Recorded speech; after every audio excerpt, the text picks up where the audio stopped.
Assalamu alaikum warahmatullahi wabarakatuh. How are you? I hope you are fine. So आज मैं आपको ये बताने जा रहा हूँ कि असेंबली लैंग्वेज में आप मल्टीप्लिकेशन कैसे करते हैं यूजिंग मैज़म विद इन विजुअल स्टूडियो। जैसा कि आपको पता है विजुअल स्टूडियो सबसे स्ट्रॉन्ग टूल है इस वक्त कोडिंग के लिए। दुनिया में जितने भी टूल्स हैं कोडिंग के लिए उनमें सबसे स्ट्रॉन्ग टूल और सबसे बेस्ट टूल जो है वो विजुअल स्टूडियो है। तो most stable and most strong tool.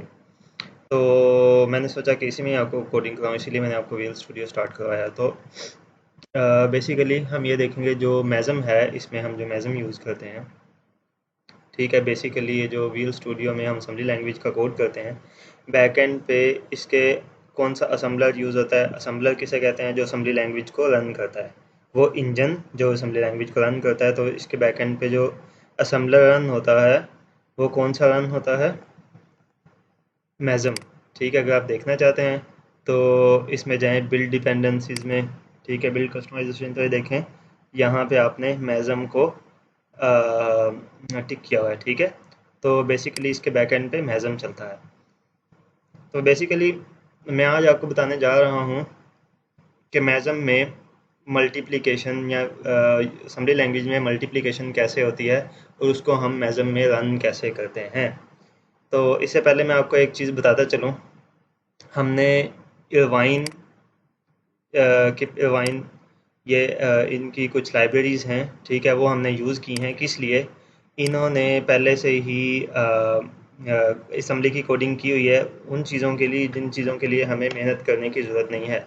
जैसे कि आउटपुट के लिए, इनपुट के लिए, ठीक है।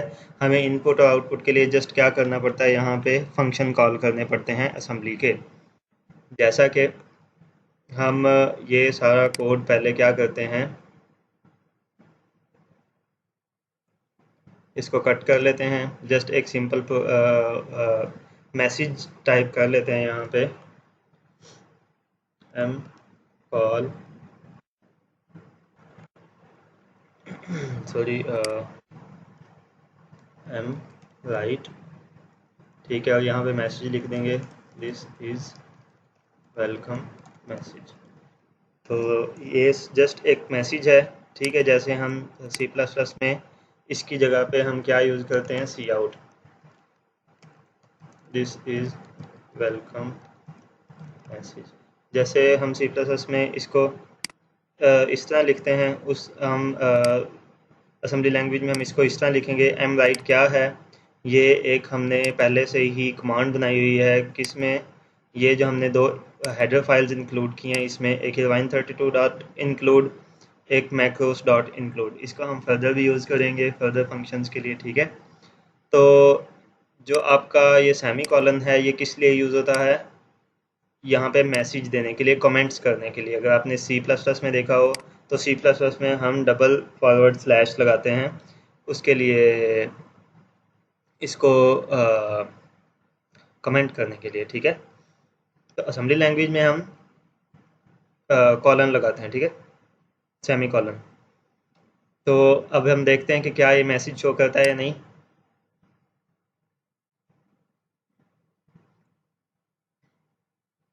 तो ये देखें दिस इज़ वेलकम मैसेज, तो उसने ये शो कर दिया है। तो ये जो हम ये दो हेडर फाइल्स इंक्लूड कर रहे हैं, इनको यूज़ कर रहे हैं, इनका मकसद है हम फर्दर इनको यूज़ करेंगे फंक्शंस के लिए, ठीक है।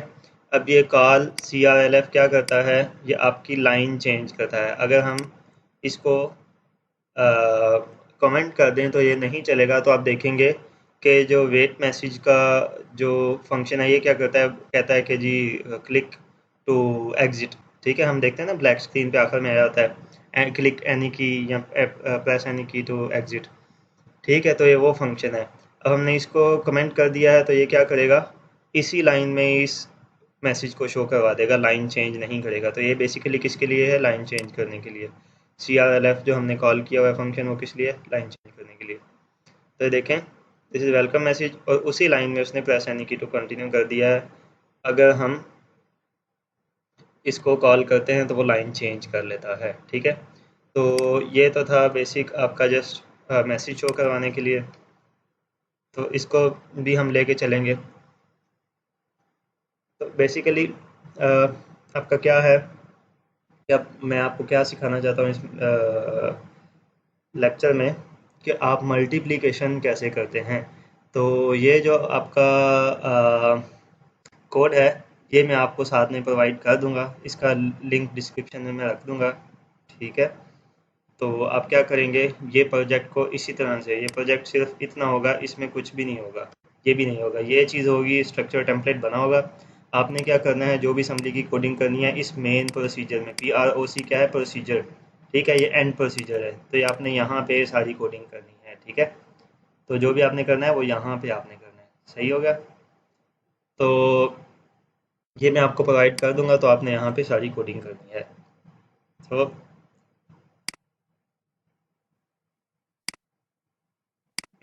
नेक्स्ट हम देख लेते हैं कि मल्टीप्लिकेशन कैसे होती है।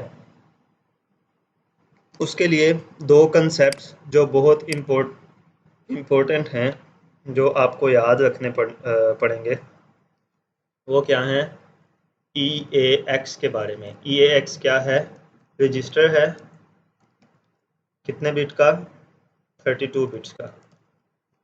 ठीक है, मैं आपको एक चीज़ बताता चलूँ कि जो मैज़म है वो क्या करता है, यूज़ 32 बिट्स रजिस्टर्स। ठीक है, उन 32 बिट्स रजिस्टर्स में हैं कौन कौन से, E A X, E B X, E C X and E D X. और भी हैं, लेकिन ये हमारे पास कौन से हैं, जनरल पर्पज़ रजिस्टर्स। ठीक है, 32 बिट्स जनरल पर्पज़ रजिस्टर्स। ठीक है, इनमें फर्दर आगे मैंने आपको पिछले लेक्चर में ये बताया था, इनमें आगे 16 बिट के दो दो रजिस्टर्स हैं, फिर उन 16 बिट में से आगे फर्दर 8 बिट्स के दो दो रजिस्टर हैं। जैसे ए एक्स, इसमें से एक 16 बिट का रजिस्टर है, उसमें आगे दो 8 बिट के कौन से हैं, A L and A H. ठीक है, तो बेसिकली क्या है, मैज़म आपके 32 बिट्स रजिस्टर्स को यूज़ करता है, तो ये चीज़ आपने याद रखनी है। ये चीज़ तो होगी आपकी मैज़म के बारे में। नेक्स्ट है आपकी ई ए एक्स रजिस्टर। जब आप मल्टीप्लाई कर रहे होंगे या जब आप डिवाइड कर रहे होंगे, तो आपको ई ए एक्स और इसके साथ में ई डी एक्स, इन दोनों को बहुत अच्छी तरह से जानना होगा कि ये क्या क्या काम करते हैं, क्योंकि ये बहुत इम्पोर्टेंट हैं when we are doing multiplication और डिवीजन इन असेंबली लैंग्वेज। तो इसका क्या फंक्शन है, स्टार्ट करते हैं। जब भी आपने असेंबली लैंग्वेज की में मल्टीप्लिकेशन करनी है, आमतौर पे तो आपने देखा था जब आपने असेंबली लैंग्वेज में दो चीज़ों को ऐड करना है तो आप क्या करते थे, ऐड ई ए एक्स 5 4, तो क्या हो जाता था, 4 ई ए एक्स में ऐड हो जाता था, या ई बी एक्स, तो क्या हो जाता था, ई बी एक्स की जो वैल्यू है वो ई ए एक्स में ऐड हो जाती थी। That's it. ठीक है, या अगर आपने मूव करना होता था ई ए एक्स 5, तो क्या हो जाता था, 5 जो है वो ई ए एक्स में मूव हो जाता था। ई ए एक्स में जो पहली वैल्यू पड़ी है वो ख़त्म हो जाएगी। ठीक है, इसका इक्विवेलेंट जो सी प्लस प्लस का कोड है वो भी मैं आपको बना देता हूँ। ठीक है, वो क्या बनेगा, ई ए एक्स इक्वल टू 5, और जो ऐड ई ए एक्स 5 है इसका इक्विवेलेंट कोड जो बनता है सी प्लस प्लस का, वो क्या बनता है, E A X equal to E A X plus 5।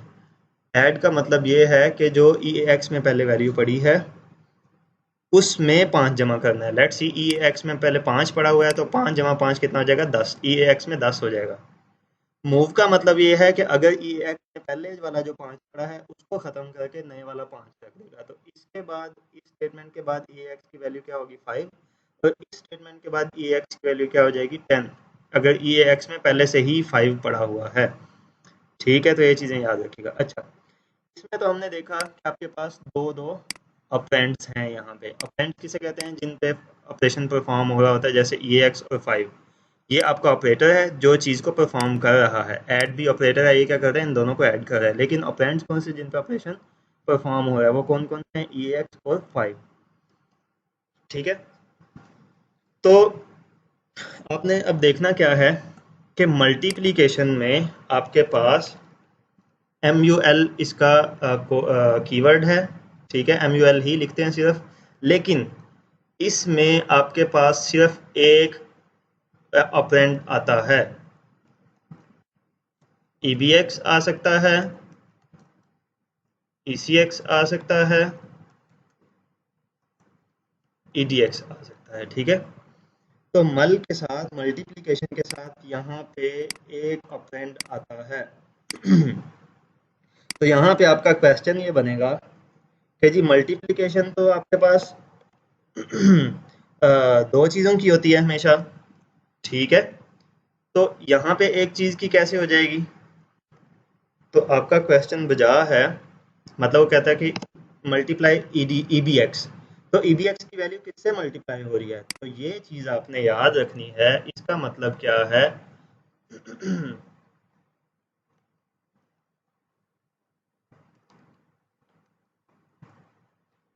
इसका मल्टीप्लाई के साथ जो भी चीज़ होगी उसका मतलब ये है कि इसकी वैल्यू मल्टीप्लाई होगी किसकी वैल्यू से? ऑटोमेटिकली EAX की वैल्यू से। EAX में जो भी वैल्यू पड़ी होगी EBX की, या जो भी मल्टीप्लाई के साथ जो भी आप डिफाइन करेंगे उसकी वैल्यू हमेशा किसके साथ मल्टीप्लाई होगी? EAX के साथ। ये जो स्टेटमेंट है ये इसके इक्विवेलेंट है कि EBX की वैल्यू को आप किससे मल्टीप्लाई करें? EAX के साथ, और जो इनका आंसर आ रहा है उसको किससे स्टोर करें? EAX के साथ। सिमिलरली ECX है, तो इसका क्या होगा? EAX equal to EAX multiply by ECX, ठीक है। इस स्टेटमेंट का आपके पास ये मतलब है। सिमिलरली अगर इसको हम देखें, EAX equal to EAX multiply by EDX, तो क्या मतलब बना कि मल्टीप्लाई के साथ जो भी रजिस्टर होगा, जो भी वैल्यू होगी, वो ऑटोमेटिकली किसके साथ मल्टीप्लाई हो जाएगी? EAX में जो वैल्यू पड़ी हुई है उसके साथ। और दोनों मल्टीप्लिकेशन का रिजल्ट किसमें स्टोर हो जाएगा? EAX रजिस्टर में। ये चीज़ें आपको याद रहनी चाहिए, ठीक है। तो फिर से हम इसको यहाँ पे चेक कर लेते हैं कि क्या वाकई ही ऐसा है या नहीं है। तो चलें हम इसको एक साइड पे ओपन कर लेते हैं, इसको सेकंड साइड पे ओपन कर लेते हैं।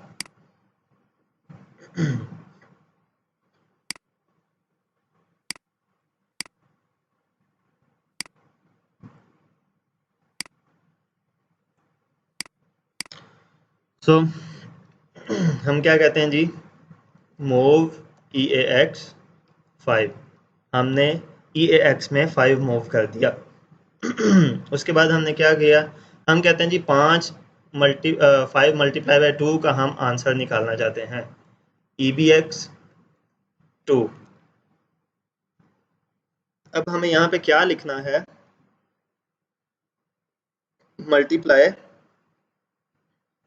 मल्टीप्लाई के साथ कौन सा हम लिखेंगे? EBX। जब हम मल्टीप्लाई के साथ मल्टीप्लाई EBX लिखेंगे तो ये इसके साथ 2 नहीं लगा सकते हम, इस तरह से 2 नहीं लगा सकते हम, ठीक है। एक ही आएगा। मैंने जैसे आपको बताया मल्टीप्लाई के साथ हमेशा एक अपेंड आता है, ठीक है। तो ये ऑटोमेटिकली इसकी जो EBX की वैल्यू है ये किससे मल्टीप्लाई हो जाएगी? EAX की वैल्यू से, 5 से, और आंसर किससे स्टोर हो जाएगा? EAX में, ठीक है। तो चेक कर लेते हैं। तो चेक आप कैसे करेंगे? 2 तरह से चेक कर सकते हैं। एक तो आप यहाँ पे चेक पॉइंट लगा सकते हैं, ठीक है। चेक पॉइंट लगा के जब यहाँ पे जाएंगे तो यहाँ पे आके रुक जाएगा। यहाँ फिर उसके अलावा आप जिस लाइन से इसको चलाना चाहते हैं वहाँ पे जाएं, राइट क्लिक करें, रन टू कर्सर, तो ये क्या करेगा? पहले चलेगा और इस लाइन पे आके रुक जाएगा। यहाँ पे देखें ये रजिस्टर्स की वैल्यूज़ उन्होंने दी हुई हैं हमें, ठीक है। ये रजिस्टर्स की वैल्यूज़ आपके पास गिवन है पहले से ही, EAX की, EBX की। अभी देखें EAX की कोई वैल्यू चेंज नहीं हुई। जैसे ही हम नीचे वाली स्टेटमेंट पे देखें एरो आ गया तो क्या होगा? EAX की वैल्यू 5 हो गई है, ये देखें, ठीक है। चेंज हो गई है। अब क्या करते हैं? EBX की वैल्यू कितनी हो जाएगी? 2। तो ये देखें EBX की वैल्यू क्या हो जाएगी? 2। अब हमने क्या चेक करना है कि मल्टीप्लिकेशन जब रन होगा तो ई बी एक्स किससे मल्टीप्लाई होगा, ई ए एक्स से जो 5 है, 5 टू ज़ार 10, और ये रिजल्ट जो 10 है वो किस में स्टोर हो जाएगा, ई ए एक्स में। अगली जब हम स्टेटमेंट रन करेंगे तो हम देखेंगे कि ई बी एक्स में जो वैल्यू पड़ी है वो क्या, ई ए एक्स में सॉरी वैल्यू पड़ी है वो क्या होनी चाहिए, 10। तो लेट्स सी, ये देखें ई ए एक्स में वैल्यू क्या हो गई है, ए। ये क्योंकि हेक्साडेसिमल में वैल्यू शो होती है, हेक्साडेसिमल में 10 को क्या लिखते हैं, ए। ये चीज़ें याद रखिएगा, ये मैंने आपको पिछले लेक्चर में भी फर्स्ट या सेकंड लेक्चर में आपको चीज़ें बताई थी कि हेक्साडेसिमल में ये जो ई ए एक्स रजिस्टर्स हैं, ई A X, E B X, E C x और ई डी एक्स, इनमें वैल्यूज़ किस फॉर्म में स्टोर होती हैं, हेक्साडेसिमल फॉर्म में।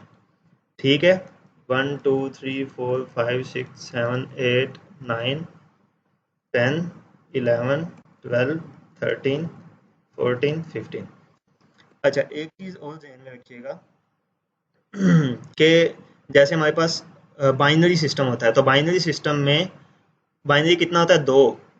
ठीक है, तो हमेशा एक नंबर कम, जो मैक्सिमम नंबर इसमें होगा नंबर सिस्टम में, वो एक नंबर कम होगा। जैसे बाइनरी 2 है तो उसमें 0 और 1 होते हैं।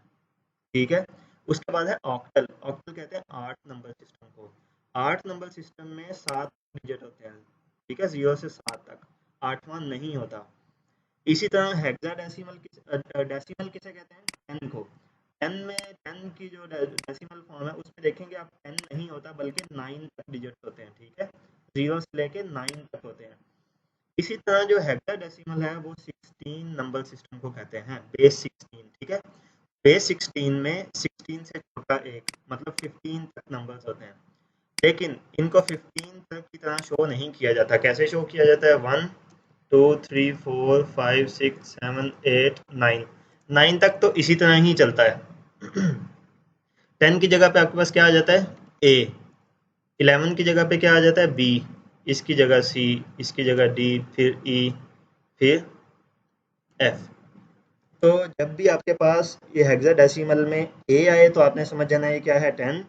जब बी आए तो इसका मतलब 11। जब 12 आए तो जब सी आए तो 12, डी 13 तो डी, 14 तो ई, अगर 15 आए तो आपके पास एफ होगा। ठीक है, ये चीज़ आपको समझ आ गई। अब यहाँ पे देखिए इसकी वैल्यू क्या होगी, ए। तो it's mean E A X, इन दोनों का जब ये मल्टीप्लाई की जो स्टेटमेंट है वो रन हुई तो उसने क्या किया, ई बी एक्स की वैल्यू को ई ए एक्स की वैल्यू से मल्टीप्लाई किया, तो आंसर भी किसने स्टोर कर दिया, ई ए एक्स में। अब देखें कोई और चीज़ चेंज नहीं हुई, ई बी एक्स की वैल्यू वही, पहले भी 2 थी अब भी 2 ही है, सिर्फ किसकी चेंज हुई है, ई ए एक्स की। ठीक है, अब हम वैल्यूज़ चेंज करके देख लेते हैं, 3 कर लेते हैं, इसको स्टॉप करते हैं, दोबारा से यहाँ पे जाएं, रन टू कर्सर अब देखें 3 2 6, तो ई ए एक्स की वैल्यू क्या आ जाएगी, 6।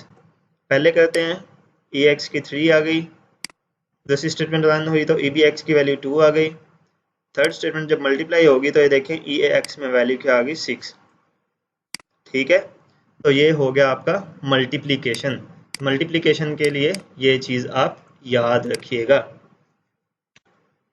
सो ये तो थी आपकी मल्टीप्लिकेशन इसके अलावा जो लूप कैसे चलता है इसमें असेंबली लैंग्वेज में, वो मैं आपको पिछले लेक्चर में ऑलरेडी बता चुका हूँ। तो एक बार फिर देख लेते हैं और उस लूप में हम मल्टीप्लिकेशन करके देख लेते हैं। लेट्स सी हम किस चीज़ का प्रोग्राम बनाते हैं।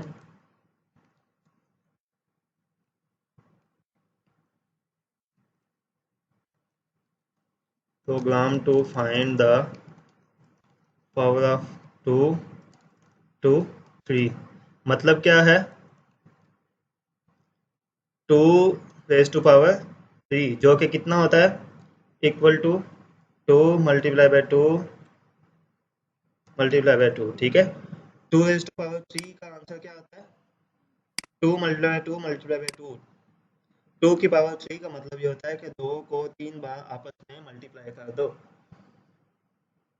तो हम एक प्रोग्राम लिखते हैं जिसमें हम ये देखेंगे कि हमने अगर 2 की पावर फाइंड करनी है 3 तक, मतलब 2 की पावर 3 का आंसर निकालना है तो कैसे निकालेंगे। तो 2 2 ज़ार 4, 4 2 ज़ार 8, तो आंसर क्या आएगा आपके पास 8। हमने किसके थ्रू करेंगे, लूप के थ्रू। क्यों, लूप हर बार चलेगा और इनको आपस में मल्टीप्लाई करता जाएगा। पहले हम क्या करते हैं, इसके लिए सी प्लस प्लस का प्रोग्राम लिख लेते हैं, ठीक है। फिर उसके इक्विवेलेंट हम क्या करेंगे, असेंबली लैंग्वेज का प्रोग्राम लिख लेंगे, ठीक है। Hash include stream int main, इसके अंदर हम लिख लेते हैं जी पावर का, बेस पावर।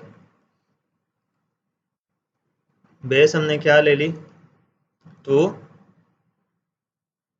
और पावर हमने इसकी क्या ले ली 3। 2 raised to power 3 हमने फाइंड करना ना। तो लूप कितने तक चलेगा, for int I equal to 1, I less than equal to 3। क्यों, क्योंकि 3 बार हमने 2 को मल्टीप्लाई करना है आपस में, ठीक है। P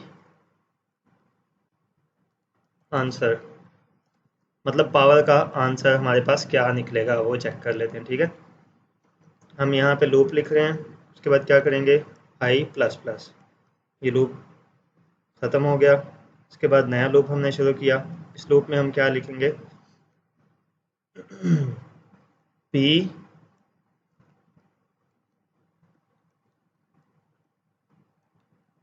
P answer equal to P answer multiply by 2।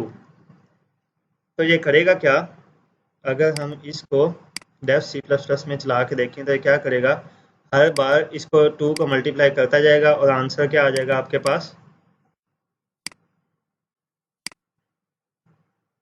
हम इसको यहाँ से कॉपी करते हैं, यहाँ पे पेस्ट कर लेते हैं,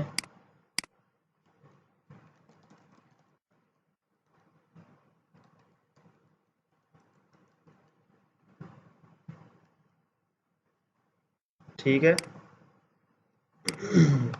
तो इसका आंसर क्या आएगा, इस लूप के बाद अगर हम सी आउट करें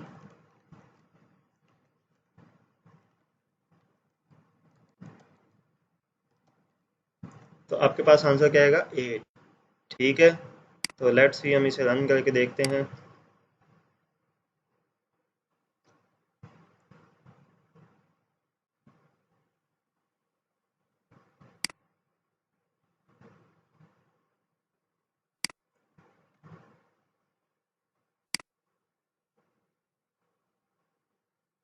सो पी आंसर हमने यहाँ पे डिक्लेयर नहीं किया था, इसलिए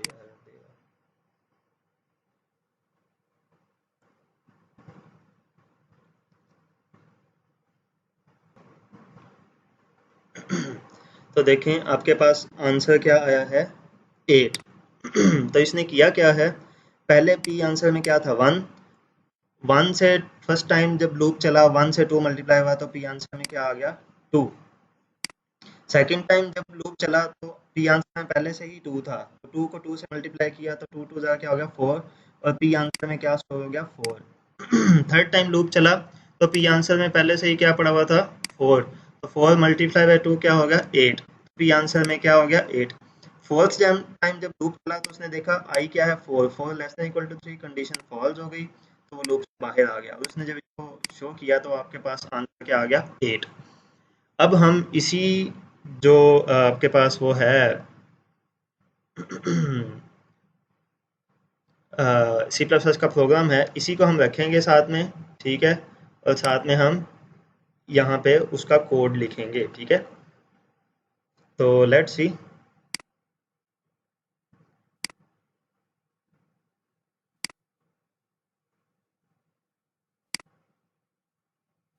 यहाँ पे हम साथ में असेंबली का कोड लिखेंगे। तो चलें इस चीज़ को अभी हम क्या कर देते हैं, ख़त्म कर देते हैं, या इसको ऐसे ही रहने दें। लूप मैंने क्या बताया था, लूप 1 लेबल से स्टार्ट कर सकते हैं आप, ठीक है। लेबल कोई भी नाम रख सकते हैं, उसका कीवर्ड ना हो, बाकी कोई भी नाम रख लें, ठीक है। जो कीवर्ड होगा वो ब्लू हो जाएगा, तो कोई भी नाम रख लें वो चलेगा उसके साथ, ठीक है। मैंने लूप 1 रख लिया।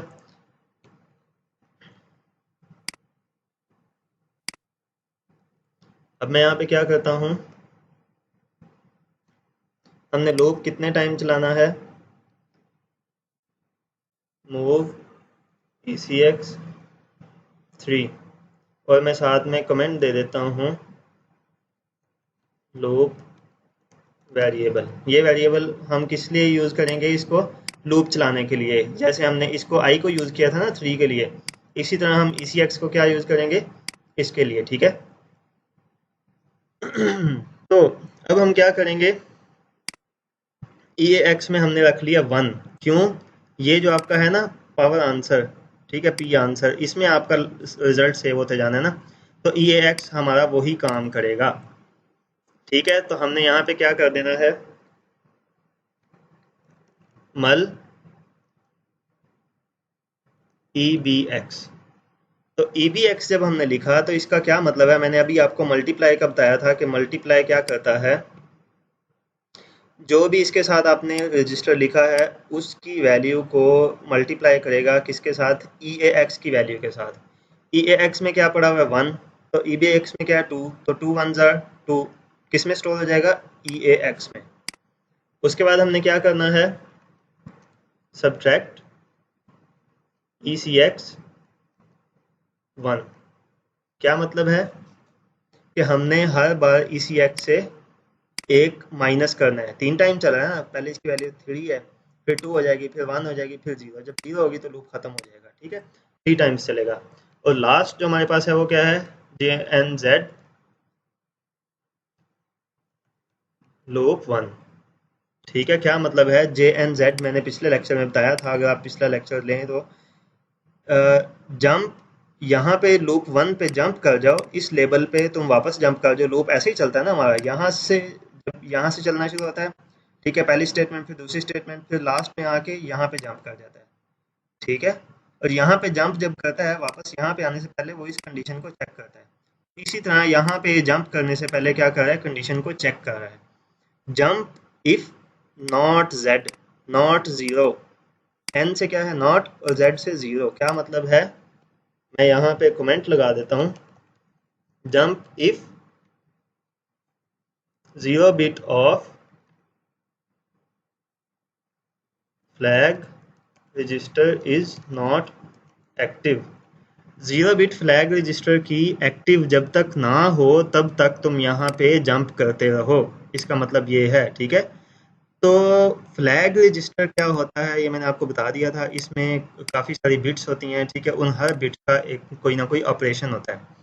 तो ये जो ज़ीरो बिट होती है ये क्या करती है, जब भी आपके पास कोई अरिथमेटिक ऑपरेशन हो, अरिथमेटिक ऑपरेशन कौन सा होता है, मल्टीप्लाई, डिवाइड, प्लस और माइनस। ठीक है, एडिशन और सब्ट्रैक्शन। अगर इनमें से कोई भी ऑपरेशन परफॉर्म हो और उस ऑपरेशन का जो रिजल्ट है वो ज़ीरो आए, अगर किसी अरिथमेटिक ऑपरेशन का रिजल्ट ज़ीरो आए तो ज़ीरो बिट क्या हो जाती है, एक्टिव हो जाती है। ठीक है, एक्टिव का क्या मतलब है, वो 1 हो जाती है। मैं आपको अभी यहाँ पे करके भी दिखा देता हूँ। तो क्या होगा, जब तक ज़ीरो बिट इसकी 1 ना हो तब तक आप वापस यहाँ पे लूप 1, लूप 1 का क्या मतलब है, जो हमने यहाँ पे लेबल लगाया है वहाँ पे जंप करते रहो। तो ये एक्टिव कब होगी, देखें ECX में पहले 3 है, हमने एक इसमें से माइनस किया, 2 हो जाएगा, फिर 1 हो जाएगा। एंड पे जब ECX में 1 होगा और इसमें से हम 1 ही माइनस कर देंगे तो इसमें क्या हो जाएगा, 0। तो नेक्स्ट टाइम जब ये लूप आएगा तो देखेगा कि ECX में तो पहले ही 0 है, तो वो यहाँ पे जंप नहीं करेगा। ठीक है, ये कंडीशन फॉल्स हो जाएगी। हमने तो क्या कहा था, तब तक जंप करते हो जब ये 0 बिट जो है एक्टिव नहीं होती, नॉट 0 मतलब नहीं एक्टिव 0 बिट। ठीक है, जब ये 0 बिट एक्टिव हो जाएगी, कब एक्टिव होगी, जब ECX 0 हो जाएगा। ठीक है, इस मल्टी अरिथमेटिक ऑपरेशन का आंसर 0 आएगा तो ये क्या हो जाएगी, कंडीशन फॉल्स, और ये नीचे आ जाएगा। ठीक है, तो चेक कर लेते हैं। उसके बाद हम क्या करेंगे, हमारे पास EAX में आंसर क्या आना चाहिए, यहाँ पे हमारे पास आंसर क्या आया था 8, तो हमारे पास यहाँ भी इस लूप का आंसर क्या आना चाहिए, 8।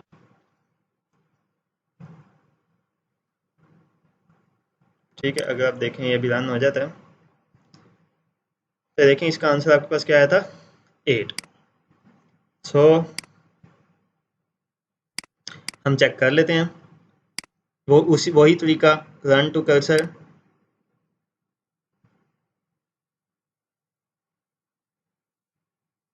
ठीक है, यहाँ पे आ गया। अब देखें कोई भी चीज़ रेड नहीं हुई, तो मतलब कोई भी चीज़ अभी ये स्टेटमेंट रन नहीं हुई। जब हम इस पर क्लिक करेंगे तब ये स्टेटमेंट रन होगी। हमने इस पर क्लिक किया तो देखें ये वाली स्टेटमेंट रन हो गई और ये एक्स रेड हो गया, मतलब इसकी वैल्यू चेंज हुई है। अब अगर आप यहाँ पे देखें ये नीचे, तो ये फ्लैग रजिस्टर है जिसकी मैं अभी बात कर रहा था, और इसकी 0 बिट कौन सी है, ये वाली। ठीक है, ये अभी देखना, ये अभी 0 हो जाएगी और बाद में इसके हम देखेंगे, चेक करेंगे। ठीक है, तो नेक्स्ट में EBX2 हो गया, फिर नेक्स्ट में ECX3 हो गया। ECX ये देखें 3 हो गया, क्यों, हमने इसको लूप के लिए यूज़ करना था। अब क्या होगा, मल्टीप्लाई EBX का क्या मतलब है, EBX की जो वैल्यू है उसको मल्टीप्लाई कर दो EAX से। ठीक है, तो और आंसर भी किस में स्टोर हो जाएगा, EAX में। इसका मतलब क्या है, मैं यहाँ पे लिख भी देता हूँ कमेंट्स में, EAX equal to EAX multiply by EBX। ठीक है, ये जो स्टेटमेंट लिखी हुई है इसका मतलब क्या है, जो EBX की वैल्यू है उसको EAX से मल्टीप्लाई करके और जो आंसर इनका है उसको भी EAX में स्टोर कर दो। तो चेक करते हैं क्या ये सही है। मल्टीप्लाई चेक किया, जस्ट अ मिनट। तो ये एक वार्निंग आई थी, उसको जस्ट इग्नोर कर दें। तो हम देख लेते हैं क्या हुआ, मल्टीप्लाई EBX। तो क्या हुआ, हमने क्या कहा था, इसका मतलब क्या है EBX का,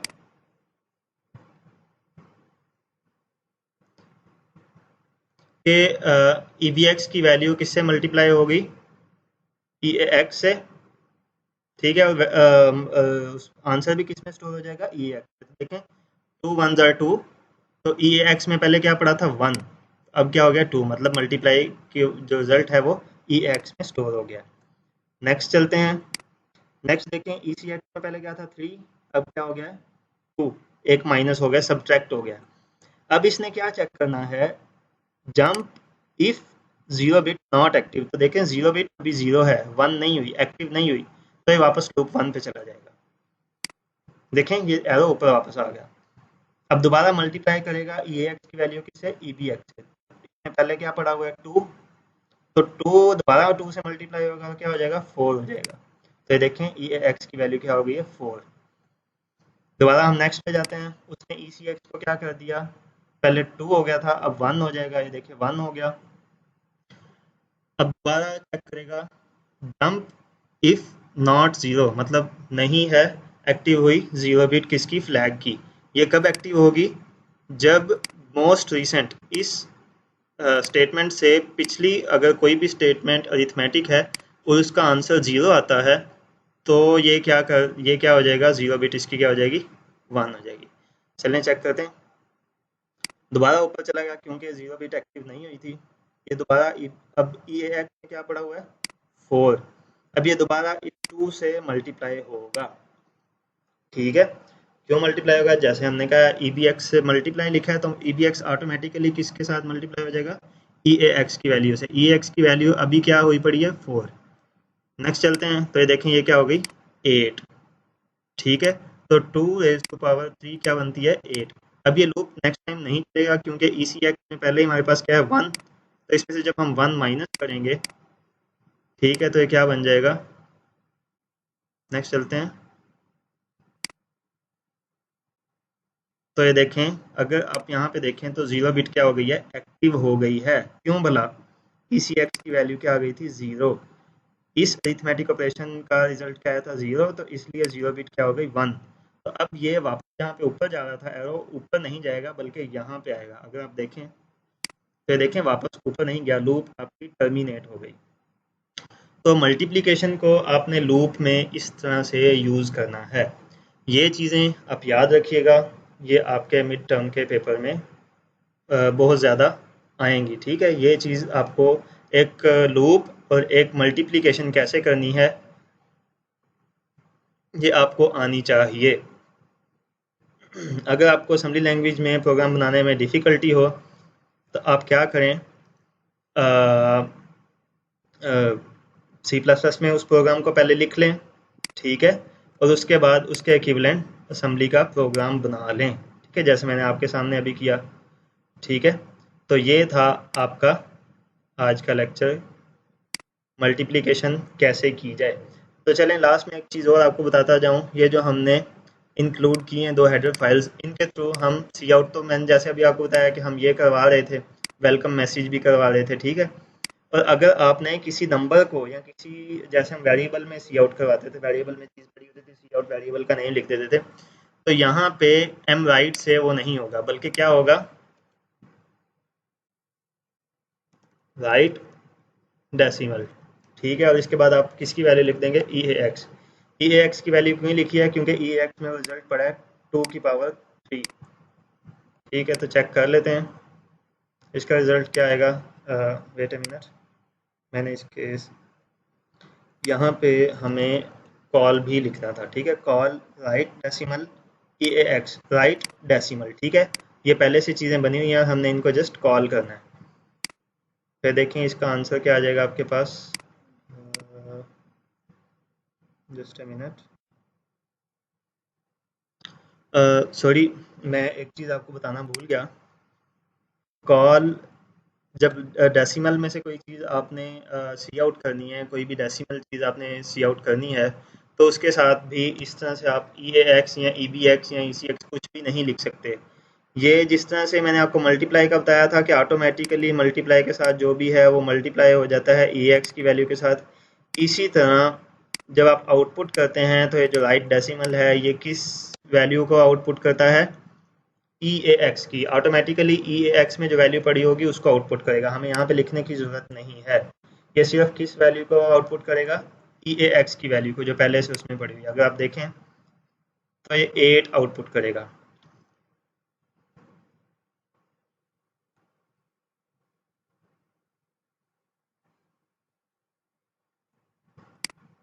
तो ये देखें आपके पास आउटपुट क्या आई है, 8। दोबारा से चेक कर लेते हैं, आपके पास आउटपुट क्या आई है, 8, ठीक है।